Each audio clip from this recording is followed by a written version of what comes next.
Bonsoir, heureux de vous retrouver dans le cadre de cette émission Face à l'actu, émission dominicale qui, comme vous le savez, revient sur les faits marquant l'actualité de la semaine, tels que traités par la rédaction de STV, et surtout un invité qui les commente pour les analyser, afin que vous, chers amis téléspectateurs, puissiez en décrypter le message. Ce dimanche donc, de long en large, nous reviendrons sur la Covid-19. Vous le savez, cette pandémie qui martyrise littéralement le monde entier. Et le président Paul Biya, à l'occasion de son message à la nation, à l'adresse du 31 décembre, est également revenu pour non seulement faire une forme de bilan, mais surtout jeter les perspectives, si tant il est vrai que le Cameroun réussit à contenir cette pandémie. On parlera également de la politique intérieure, avec la finalisation, selon le gouvernement, du processus de décentralisation, à travers les régionales qui ont eu lieu, les élections des conseils régionaux et le déroulé de cette politique-là qui va s'observer tout au long de l'année 2020, tout au moins pour ce qui est des premiers pas. La crise au nord-ouest et au sud-ouest et la polémique autour de la carte nationale d'identité feront également l'objet de cette émission, tout comme le CHAN, le championnat d'Afrique des Nations 2020 qui s'ouvre dans quelques jours. Ce sera le 16 janvier ici à Douala, Yaoundé et Limé. Invité ce soir, Abel Elimi Lobé, qu'on ne présente plus, homme politique, désormais au sein de la plateforme Karoutal. Évidemment, depuis plus d'une quinzaine d'années, Abel Elimi Lobé vit la politique en tant qu'acteur principal au Cameroun. Abel Elimi Lobé, bonsoir. Bonsoir, député Tongo. D'entrée, je voudrais vous dire bonne année 2021. C'est la première fois qu'on vous reçoit sur ce plateau cette année, surtout que on vous sait, j'ai failli dire revenant de quelques déboires. Oui, bonne année, merci beaucoup. Mais je profite aussi pour dire bonne année à nos téléspectateurs.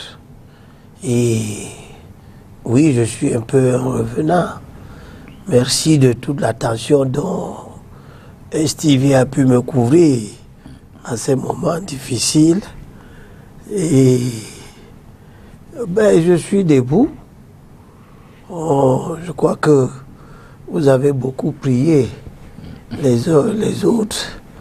Je crois qu'il n'y a pas eu beaucoup de gens comme Zonga m'avait dit que le jour de ta mort, il y en a qui viennent voir si tu es vraiment mort. Vous l'avez eu depuis, vous en avez discuté après encore. Je pense qu'il a recouvré la liberté. Je lui avais d'ailleurs dit que personne ne le cherchait. Il s'était plaint que les Bamlékés ne l'ont pas caché. Ah ben. Bon, je lui ai dit, il te cache pourquoi? Là où tu es en train de m'appeler, si on veut t'arrêter, on va t'arrêter, on sait où tu te trouves. Donc, je crois intimement que le gouvernement n'avait pas grand-chose à faire contre lui. Et c'est pour ça qu'il est libre. Cela dit, nous sommes pratiquement le 10 janvier, c'est le début de l'année. En termes de perspective sur cette année 2021, dans les différents domaines de la vie, socio-politique, économique et sportif, en un ou deux mots, comment est-ce que vous entrevoyez cette année 2021?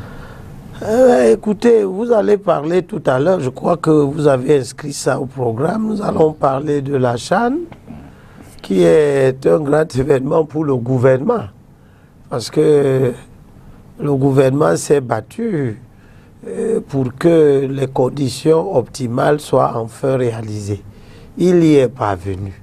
C'est une bonne chose. Au sein de la plateforme c'est une très bonne chose.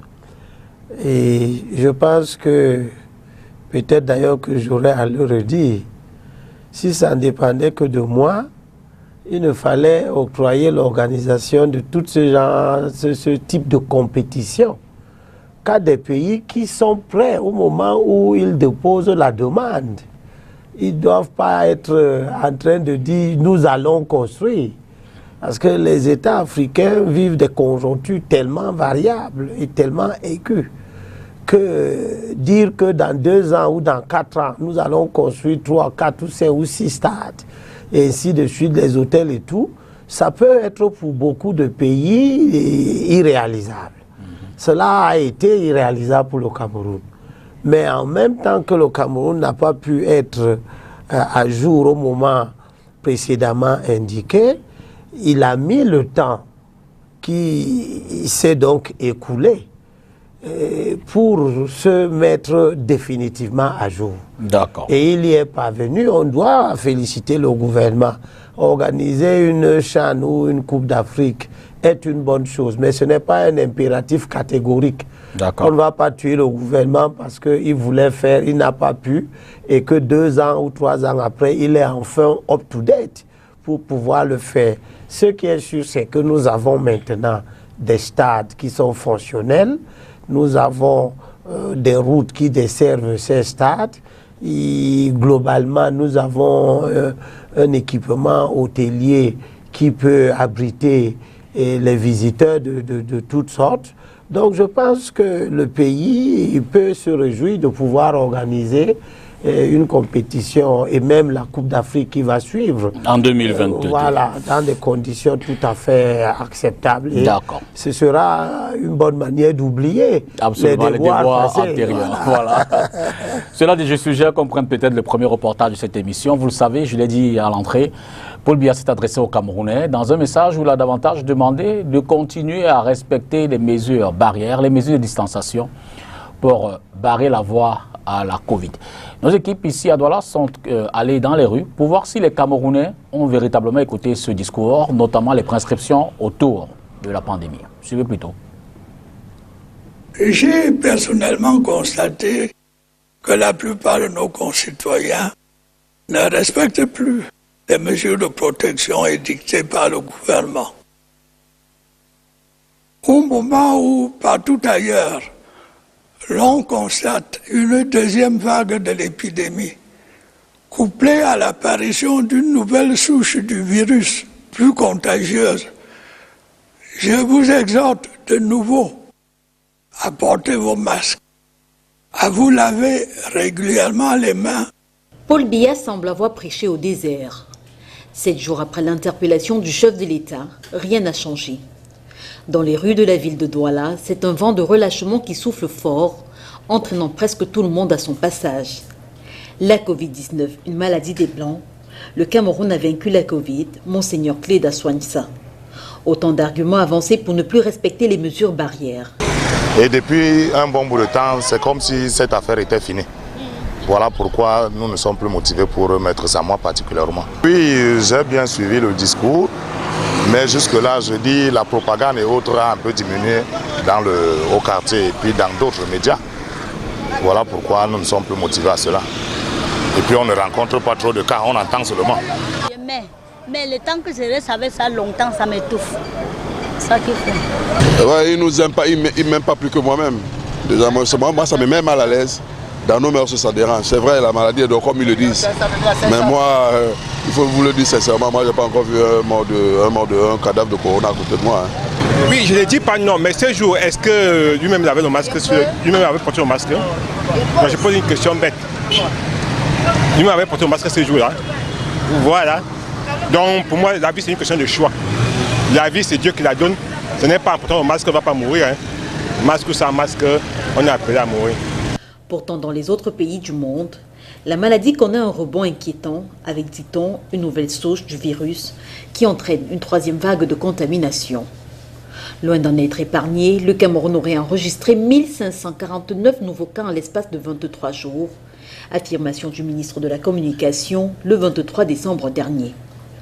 D'ailleurs, des experts à qui la télévision nationale a tendu son micro font savoir que la situation se serait davantage accrue à la faveur des fêtes de fin d'année. Des alertes qui semblent ne pas concerner les Camerounais, qui, pour une grande majorité, barrent désormais la voie aux mesures barrières. Abel Elimbilobé, ce comportement, cette attitude des citoyens face à la pandémie vous inspire-t-il ce comportement en commentaire?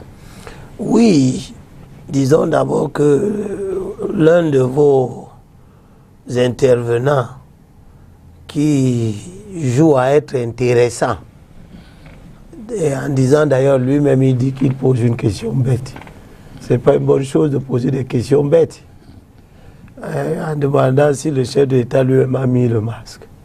Quoi qu'il n'y a pas de question bête, le chef d'État est seul dans son environnement. Il n'a pas à se protéger de rien. puisqu'il n'y a aucune menace autour de lui. Il est seul. Il peut donc ne pas mettre le masque. Et le masque, oui, mais avant toute chose, la distanciation sociale. C'est pour ça que vous voyez que le chef de l'État raisonnablement peut recevoir un invité, mais s'ils sont à 3 mètres l'un de l'autre, les conditions de propagation du virus sont relativement maîtrisées. Donc il ne faut pas faire ce genre d'intervention juste parce que on vous a tendu un micro. D'accord. Nous devons nous rendre compte que tout ce que nous disons à la télévision a un impact sur les esprits. Oui, il y a un relâchement, mais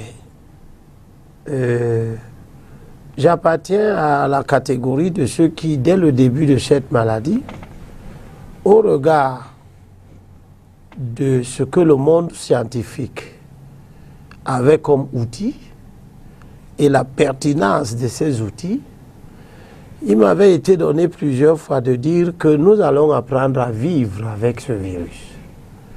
Exactement comme on n'a pas découvert le vaccin du sida, mais les gens ont appris à vivre avec le virus du sida. Ils ont appris à se protéger d'une manière ou d'une autre. Certains ont intégré dans leur vie de libertinage sexuel l'utilisation systématique d'une mesure barrière, le préservatif. D'autres ont discipliné leur vie en renonçant à une prolifération de partenaires sexuels. Autant de choses qui concourent à limiter la circulation, la transmission de ce virus. Les gens apprendront également à vivre avec le coronavirus. Absolument. Et les organismes aussi feront ce qu'ils ont toujours fait dans l'humanité. On a toujours... l'histoire des épidémies nous montre que on parvient toujours à développer une immunité collective à un moment donné. Bien sûr, le vaccin y est pour beaucoup, mais vous avez, par exemple, ici chez nous, les gens se vaccinent presque pas du tout. D'accord. Avec la grippe ordinaire. Absolument. Pourtant, elle est très, très, très contagieuse, mais les gens apprennent à vivre avec. Et voilà, donc je pense que le chef de l'État a raison de rappeler la nécessité de ne pas se comporter comme si le problème était résolu. Mais cela dit, ce qui fait davantage l'actualité autour, c'est la gestion de la pandémie. Évidemment, le Cameroun compte être parmi les pays dont la situation n'est pas alarmante, n'est pas critique, qui a d'ailleurs reçu des félicitations des organisations internationales, l'OMS entre autres.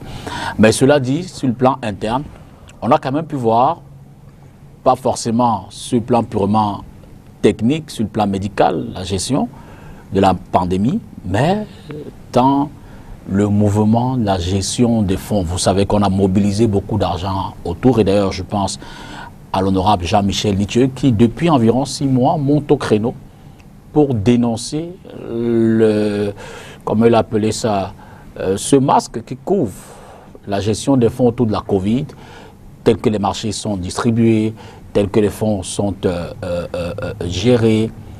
Plusieurs fois, Jean-Michel Nitieux a d'ailleurs interpellé le ministre de la Santé publique. Je n'aime pas ce que M. Nitieux fait autour Il est dans son rôle. Il n'est pas dans son rôle. Il est dans son rôle comment? Il n'est pas dans son rôle. Le rôle d'un député, ce n'est pas de persécuter les citoyens ou de persécuter les membres du gouvernement, de les jeter en pâture. Il interpelle une gestion dont il estime que... De les entourer de suspicion. Or, c'est ce que M. Nitieux fait. Il développe un discours purement suspicieux qu'il n'alimente avec aucun élément, aucune pièce à conviction qui pourrait fonder sa suspicion. Parce que si on peut avoir la liberté de douter, mais quand vous exprimez ce doute publiquement, vous n'êtes plus dans le simple domaine de la liberté de penser. Vous êtes dans l'expression. Et à ce moment, il y a une exigence de fondement de votre expression. Il faut que les gens fassent très attention avec la perception qu'on se donne de la liberté d'expression. S'il y a la liberté de penser, et le premier vice-président de la Cour suprême avait fait un exposé extrêmement brillant, et j'ai toujours utilisé cet exposé, je l'ai d'ailleurs plusieurs fois recommandé à nos compatriotes, sur la démesure qui a envahi le champ des libertés publiques au Cameroun. Il y a la liberté de penser. Personne ne peut entrer dans la tête de M. Dupita pour savoir ce que vous pensez. Mais lorsque vous décidez de dire ce que vous pensez, l'infraction peut être à côté. Donc ce que vous dites doit être assorti d'éléments qui construisent la sincérité de votre pensée. Or, dans tout ce que M. Nietzsche fait, il y a une volonté manifeste de laisser circuler dans l'opinion l'idée que comme il y a eu beaucoup d'argent, il y a eu corruption. Mais il n'y a pas eu beaucoup d'argent seulement dans le Covid. Pourquoi M. Nietzsche ne pose pas les problèmes de gestion des fonds de l'autoroute Yaoundé-Douala qui est à 60 km depuis combien de francs? Il ne pose pas la question de savoir combien de francs on a déjà mis d'argent, où est parti l'argent, on a fait quoi avec? Pourquoi il ne pose pas ces questions? On a déjà mis combien de francs dans le financement des partis politiques qui n'arrivent même pas à se construire un siège depuis une vingtaine d'années qu'on finance les partis politiques, parmi lesquels le SDF qui reçoit plus de 200 millions chaque année depuis plus d'une dizaine d'années. Mais à sa décharge, il est libre en tant que député de la nation de choisir son créneau. Oui, et justement, de ce mais point de en, vue, même temps, justement, vous me rappelez, je vous ai gardé ce petit morceau choisi. Je me demandais bien à quel moment ça arriverait. Oui, c'est très important. Vous savez, j'aime beaucoup le livre de Proverbes parce que quand vous lisez le début du livre de Proverbes, on vous dit pourquoi on a créé ce livre. D'accord. Pourquoi on l'a écrit? On dit les proverbes de Salomon pour connaître sagesse et discipline, pour discerner les paroles d'intelligence. Vous voyez, il y a des paroles qui ne sont pas des paroles d'intelligence. Et proverbe, c'est pour discerner les paroles d'intelligence, pour recevoir la discipline qui rend perspicace. Vous voyez, la justice et le jugement et la droiture, pour donner aux personnes inexpérimentées la finesse, aux jeunes hommes connaissance et capacité de réflexion. C'est pour ça que le livre des Proverbes est très important dans certaines circonstances. Je l'évoque toujours. Et je l'évoque ici. Le roi Salomon dit dans le chapitre 28, verset 21, il dit « Faire preuve de partialité n'est pas bien. » Où voulez-vous en venir?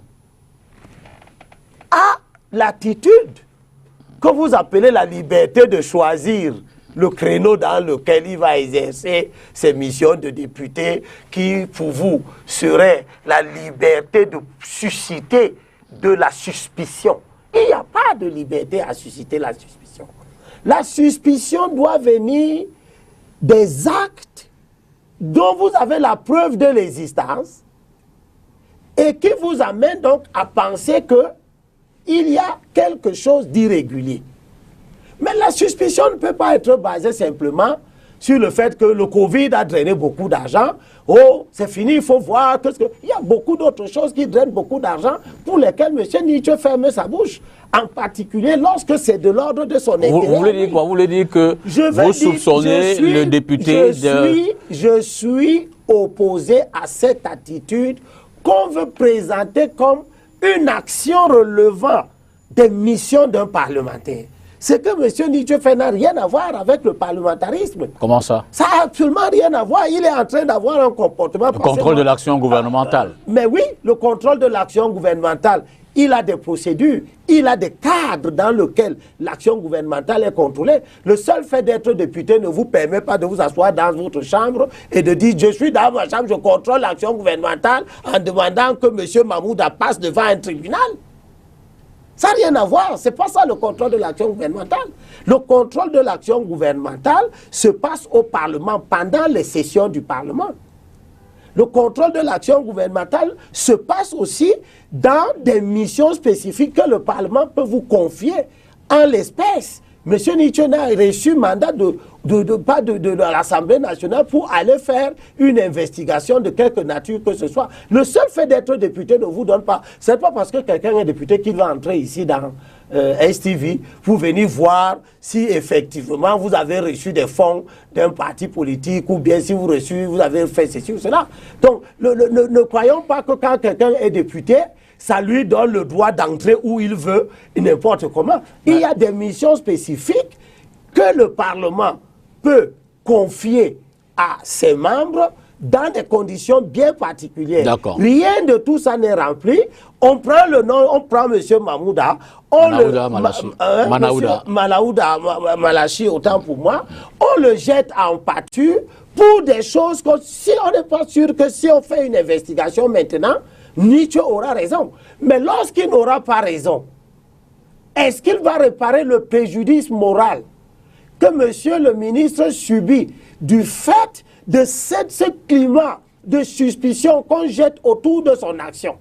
Au demeurant, je prends acte et avec satisfaction que la question de la problématique que monsieur Nietzsche essaie de soulever je demande même qu'elle ne soit pas à l'ordre du jour de l'action gouvernementale. C'est-à-dire que ce n'est pas parce que M. Nietzsche le dit que le gouvernement doit déclencher une commission d'enquête.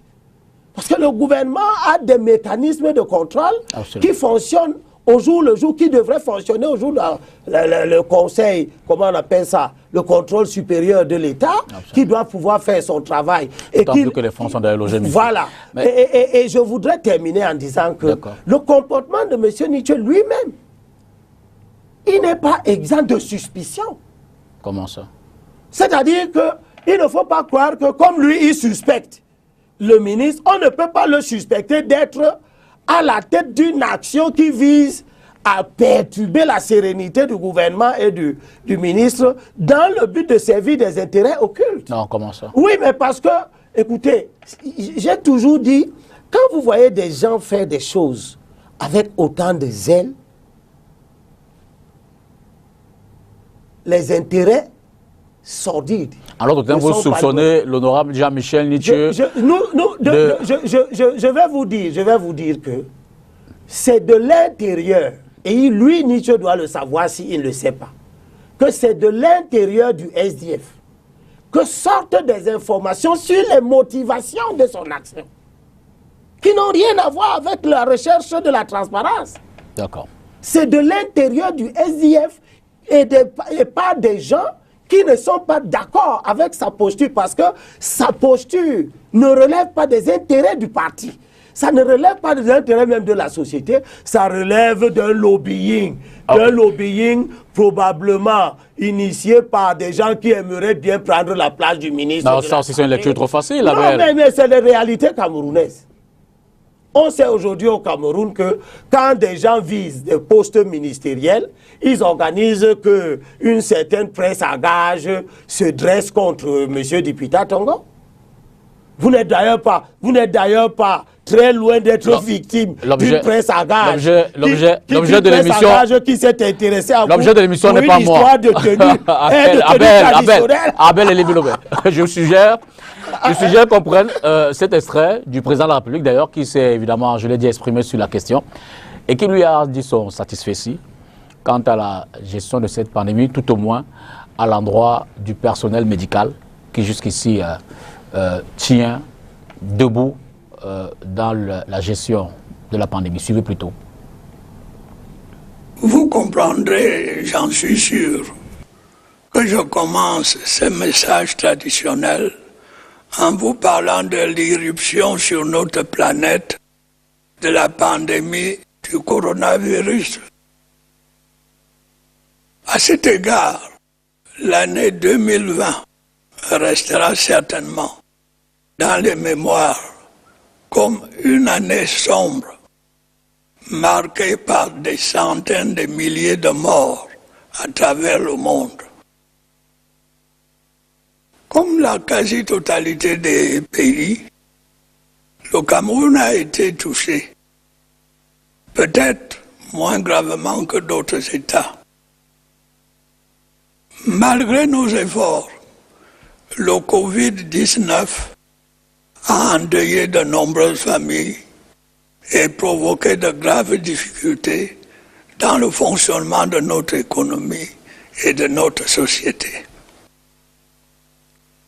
J'ai saisi cette occasion pour saluer de nouveau le dévouement de nos médecins, infirmiers et de façon générale de notre personnel de santé, grâce auquel de nombreuses vies ont pu être sauvées et continuent de l'être.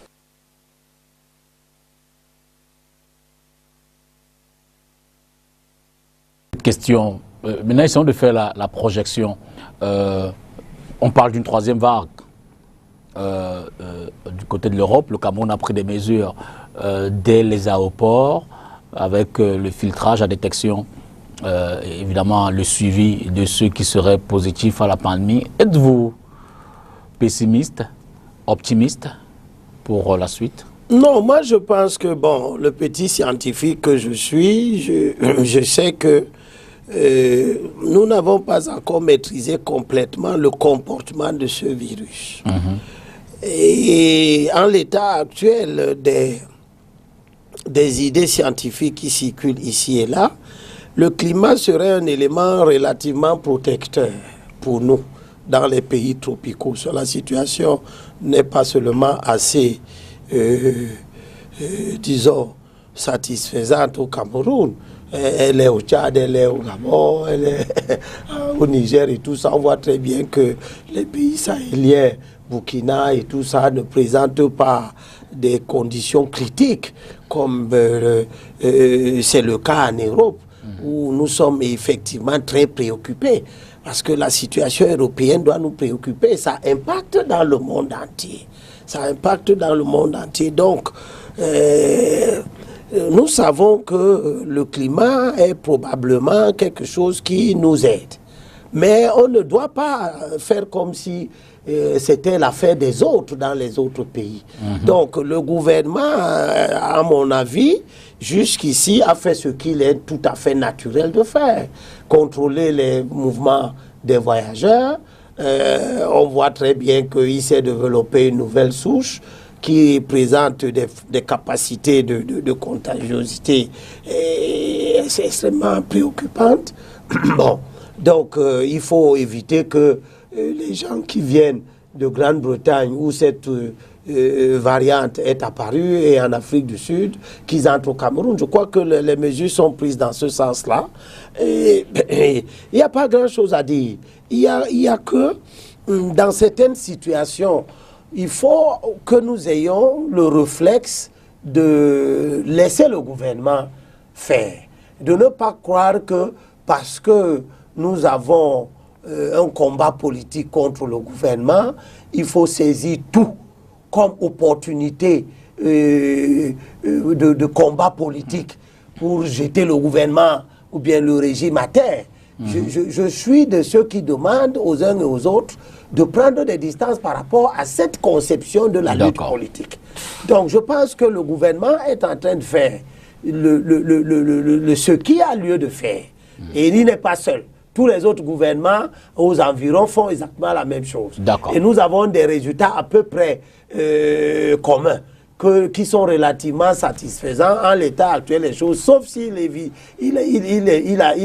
comment on appelle ça, il apparaissait, par exemple, une souche qui pourrait donc être très adaptée à notre environnement et qui pourrait nous compliquer la vie. Pour le moment, nous pouvons nous réjouir que les choses se passent relativement bien dans notre pays, mais ça ne nous dispense pas d'être prudents et donc de respecter les mesures éditées par le gouvernement.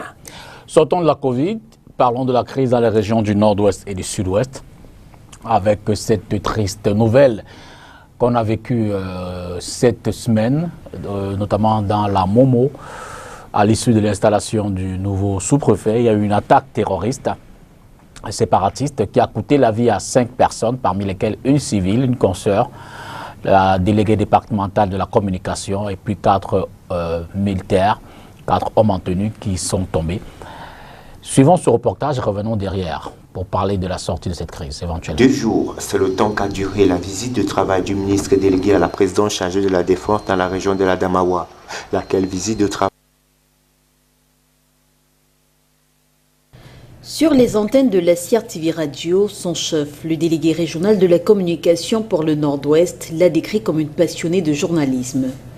La preuve, elle est morte dans l'exercice de ses fonctions sur le terrain comme la professionnelle, mais surtout l'amoureuse de la profession qu'elle était. Déléguée départementale de la communication dans la Momo, Lioussi Rebecca Gémé fait partie des 5 personnes tuées dans une attaque contre le convoi du préfet du département de la Momo dans la région du Nord-Ouest Cameroun, alors que ce dernier revenait de l'installation des sous-préfets des arrondissements de Dikwa et Andek. Selon le communiqué du ministre de la Communication, le cortège qui se rendait à Bengui est tombé dans une embuscade tendue par des bandes armées sécessionnistes au moyen d'engins explosifs improvisés, constitués de grosses bonbonnes à gaz, de forte puissance et de grandes capacités destructrices, lâchement dissimulées. Dans un message radioporté signé du collégien Nord-Ouest, le colonel Bombiswe Raymond, le 6 janvier, on apprend qu'immédiatement après l'attaque, il n'était pas possible d'identifier 3 des 5 corps, car ceux-ci se trouvant dans les bas-fonds des profondeurs escarpées. On rappelle, c'est dans le même département qu'un sous-préfet a été enlevé par des sécessionnistes le 11 février 2018, alors qu'il allait présider les festivités marquant la fête de la jeunesse. Première autorité administrative prise en otage depuis le début de la crise, son enlèvement marquera le début d'une longue série de kidnappings. Au moment où le Congrès américain, dans sa résolution 684, appelle à un dialogue inclusif et critique, International Crisis Group compte 3000 personnes déjà tuées dans le nord-ouest et le sud-ouest depuis le début de la crise en 2016. Tout à l'heure, je vous demandais si vous étiez optimiste ou pessimiste par rapport à la Covid. J'ai envie de reposer la même question, mais je vais un peu plus loin. Doit-on désespérer, Abel? Je veux dire qu'on a presque tout dit sur cette crise. Bon nombre de personnes, d'institutions se sont exprimées sur les mesures, éventuellement les procédures à prendre, à envisager pour sortir de là. Chaque jour, on a l'impression que la crise bat de l'aile, mais après un acte comme celui-là, on se rend compte que de façon présente encore, on n'est pas sorti de cette galère-là. Quand vous connaissez l'histoire de ce genre de crise dans le monde, des situations comme celle-là sont regrettables, mais elles n'émeuvent pas outre mesure. Elles sont consubstantielles même à la nature de la crise. Vous aurez toujours, quand bien même on progresse vers le triomphe des principes et le triomphe des forces de sécurité, vous aurez toujours des actions résiduelles qui sont des formes de battement de la poule. Quand vous coupez la tête d'une poule, vous avez coupé sa tête, elle va mourir, mais elle s'agite. Donc ça peut être des actions de cette nature. L'histoire des crises dans le monde entier, ce type de crise montre que vous aurez toujours des résurgences ici et là, mais ça n'empêche pas que l'on soit en train de progresser résolument vers la paix. Que vous allez au Pays basque espagnol, vous voyez très bien que le sécessionnisme basque est endigué. Mais bon, il y a toujours des petits trucs ici et là. Vous allez chez les Corses, vous avez toujours des petits trucs à gauche et à droite, mais qui n'empêchent pas un État d'exister en tant que tel. Donc, je suis optimiste. C'est-à-dire que l'histoire m'apprend que dans ce genre de crise, à l'exception de quelques rares cas, c'est l'unité nationale qui l'emporte. Partout où il y a eu des velléités sécessionnistes, sur 1000 cas, vous avez 999 échecs. L'intégrité des territoires a été préservée. Préservée par les territoires qui en avaient la mission, mais préservés aussi par l'ordre politique international. Ça se passe comme ça, et ça se passera comme ça pour le Cameroun. Donc je dirais d'ailleurs que quand j'apprends que le Congrès américain demande le dialogue, je suis tenté de dire, mais le Congrès aurait mieux fait de demander que M. Biden et M. Trump dialoguent. Hein? Ils doivent dialoguer. Puis on peut piétiner les principes n'importe comment, mais vous voyez très bien qu'il n'est pas question de dialogue avec M. Trump et sa bande aux États-Unis. Il est question de poursuite judiciaire. Il est question d'impeachment.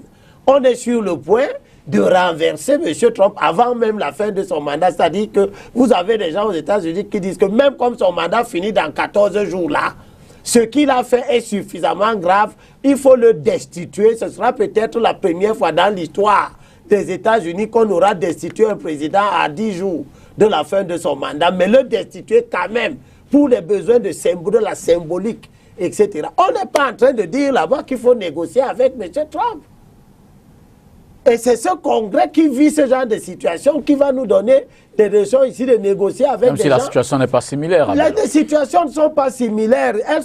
On peut même vous montrer qu'elles le sont dans la mesure où il s'agit de violation des principes fondamentaux qui structurent les États. C'est de ça qu'il est question. M. Trump n'est pas en train de se résoudre d'accepter le principe qui veut que quand il y a une élection, à un moment donné, tout le monde s'en tient à la décision judiciaire. Alors, la décision judiciaire rendue par la Cour suprême, etc., dit que c'est M. Biden qui a gagné les élections. Les recours sont terminés. C'est la même chose que nous avons demandé à M. Kamto de faire au Cameroun, de s'en tenir à un moment donné à la décision judiciaire. Le monde fonctionne comme ça. Vous pouvez vous chamailler, vous allez au tribunal, il y a des phases, et puis à la fin, il y a la fin. Il y a la fin de la procédure. On ne peut pas continuer dans un système où, tant que vous n'avez pas raison, la procédure ne s'arrête pas. Ça, ce n'est plus la démocratie, ce n'est plus l'état de société. Nous sommes là dans un état totalitaire où un individu peut penser que c'est lui qui a raison. Et il doit le faire, vaille que vaille, coûte que coûte. Là, nous ne sommes pas dans la démocratie, nous sommes dans le totalitaire. Donc vous dites pour le NOSO, encore plus de patience. Donc, nous devons être persévérants, nous devons soutenir nos forces. Elles sont en train de faire le travail qui est leur mission. Même si beaucoup, notamment ceux qui observent, ceux qui ne partagent pas forcément le point de vue du gouvernement, estiment que la stratégie gouvernementale de résolution n'est peut-être pas la bonne. Oui, mais ils bavardent. Ils invitent, ils souhaitent que les séparatistes ou alors ceux qui ont pris les armes se retrouvent effectivement autour de la table. Oui, ils disent des choses comme ça que l'expérience nous montre que c'est insensé. On ne fait pas la politique. Moi, j'ai les mêmes vies de toi, tu as les armes, mais on fait la politique. La politique ne se fait pas comme ça. Elle n'est pas conçue pour ça. Ceux qui viennent la faire comme ça sont en train de faire quelque chose qui est contre nature. C'est pour ça qu'ils doivent être combattus. Pourquoi on n'a pas discuté avec Ben Laden? Le monde occidental ne discute pas avec Ben Laden. Pourquoi? Ou alors Al-Qaïda, ou bien Daesh. Pourquoi on les combat? Parce qu'il y a des principes fondateurs du monde qui organisent le monde, sur lesquels tout le monde est d'accord de ne pas transiger. Sinon, vous allez vous mettre à transiger sur tout. Il n'y aura plus de principe. Le principe, c'est que, premièrement, le séparatisme est interdit. D'ailleurs, je vous ai gardé même aussi... La Bible parle de ça également. Oui, un morceau choisi qui parle justement du séparatisme. Même la Bible interdit le séparatisme. Dans le livre de Proverbes, chapitre 22, verset 28, le roi Salomon, il y a plus de 2000 ans, disait déjà, ne recule pas une frontière d'autrefois que tes ancêtres ont faite.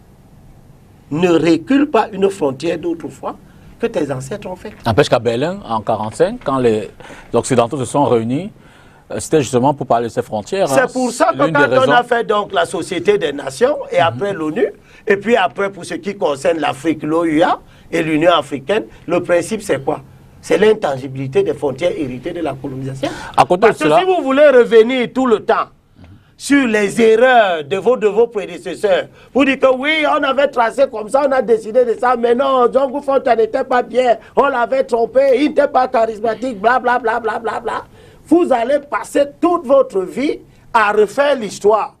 Et ça, c'est source de conflits interminables. À côté de ça, le gouvernement prescrit, et on a pu le voir, la décentralisation, on a pu voir la mise en place des conseils régionaux. Bon, le grincement dedans ici, c'est qu'on a le sentiment que malgré la décentralisation souhaitée, puisque tout est encore entre les mains du parti au pouvoir, le RDPC, on risque de faire avec les mêmes, j'ai failli dire, écarts. Non, vous ne devez pas être porteur de telles idées spécieuses qui donnent l'impression que c'est juste. Mais est-ce que la décentralisation, c'est pour que le parti au pouvoir tombe? Ça, la décentralisation est conçue pour que celui qui est au pouvoir tombe. La décentralisation n'a rien à voir avec les partis politiques qui sont au pouvoir ou qui ne sont pas au pouvoir. Elle est une procédure d'organisation, un procédé d'organisation, une façon d'organiser la gestion des affaires publiques. En considérant qu'il est bon que certaines affaires soient traitées à l'échelon local. Et on se rend d'ailleurs compte qu'il est mieux que beaucoup d'affaires soient traitées à l'échelon local. Vous voulez enlever les ordures. Est-ce que c'est à Yaoundé qu'on doit chercher à savoir comment les gens qui salissent la ville de Douala doivent se comporter? Est-ce que vous voulez de l'eau? Est-ce que c'est Yaoundé qui doit savoir comment ou est-ce qu'il faut creuser des forages? Donc on se rend compte que si vous voulez que la gouvernance, la façon d'administrer les gens dans une société donne des résultats plus rapidement et de façon tangible, il faut que les décisions se prennent sur le plan local. Maintenant qu'on a posé ce principe, c'est ça qui est la décentralisation. Maintenant, qui va gérer donc? Là, la compétition politique arrive. Et dans cette compétition politique-là, si c'est le RDPC qui gagne, parce que c'est lui qui a su prendre des comportements ou des mesures stratégiques efficaces pour gagner, nous n'allons qu'avoir nos yeux pour pleurer.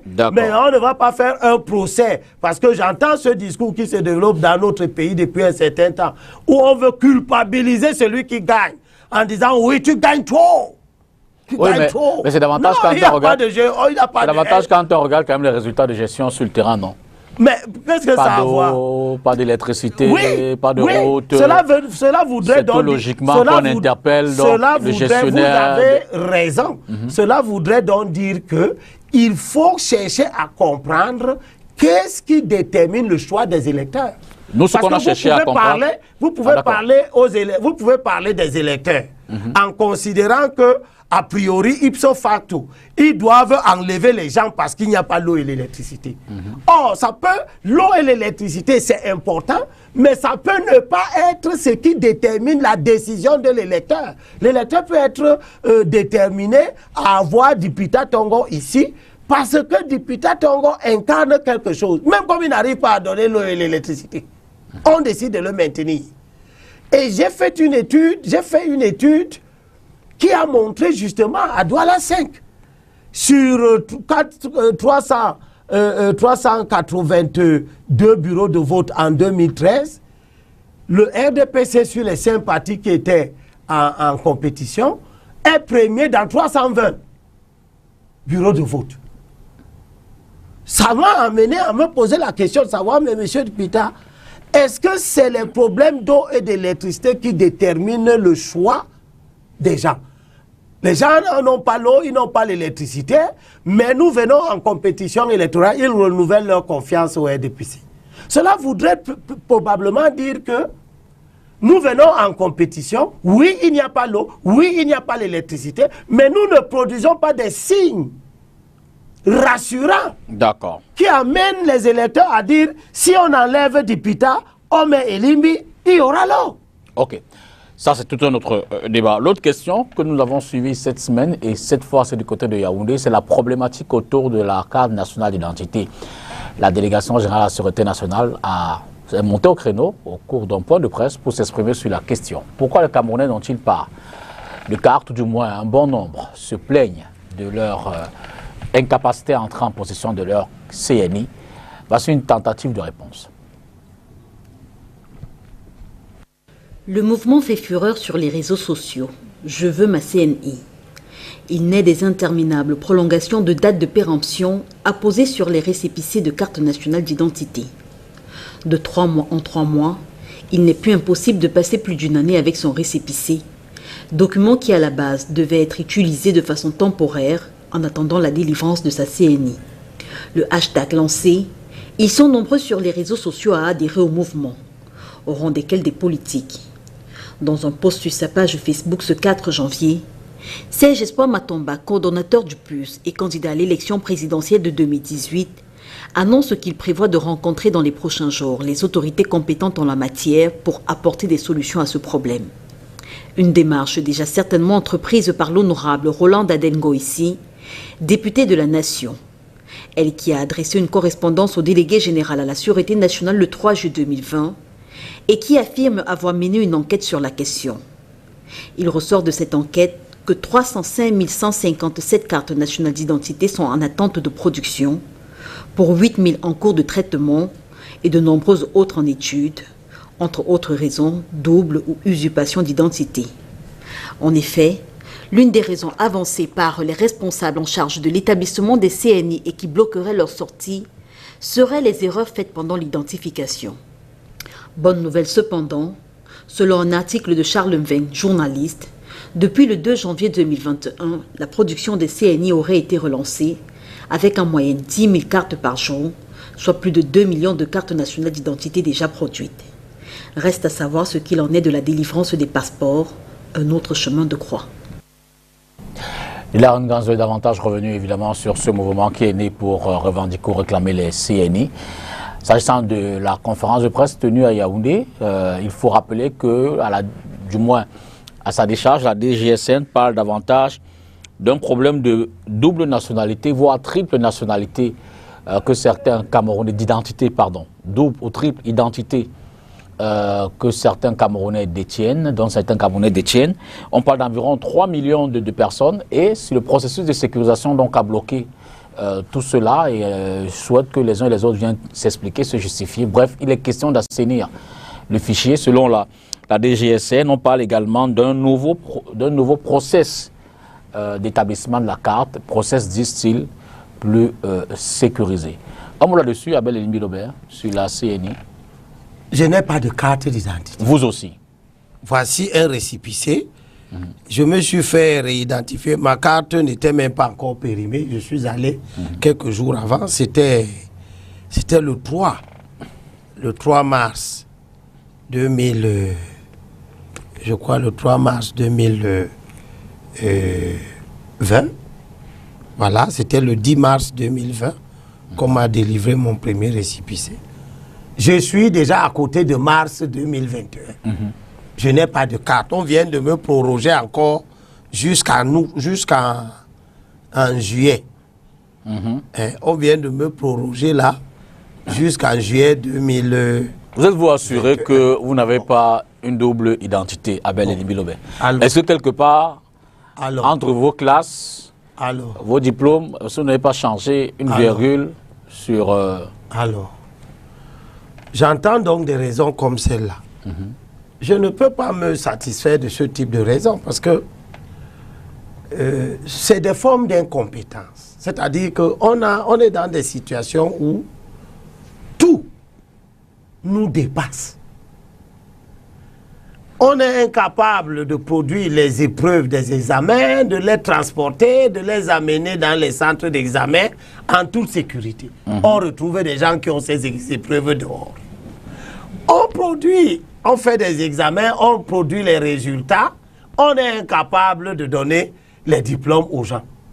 C'est aussi parce que les gens ont 2, 3 diplômes ou bien double identité que depuis des années, les enfants passent de cette carte d'études primaires, ils n'ont pas leur CEP, ils n'ont pas leur... Pour vous, le problème, c'est l'incompétence. Nous sommes dans des manifestations extraordinaires d'incompétence, sauf que nous sommes dans une autre situation qui doit nous préoccuper. Vous avez affaire à des dirigeants qui sont dans une situation où les récriminations ne les dérangent pas.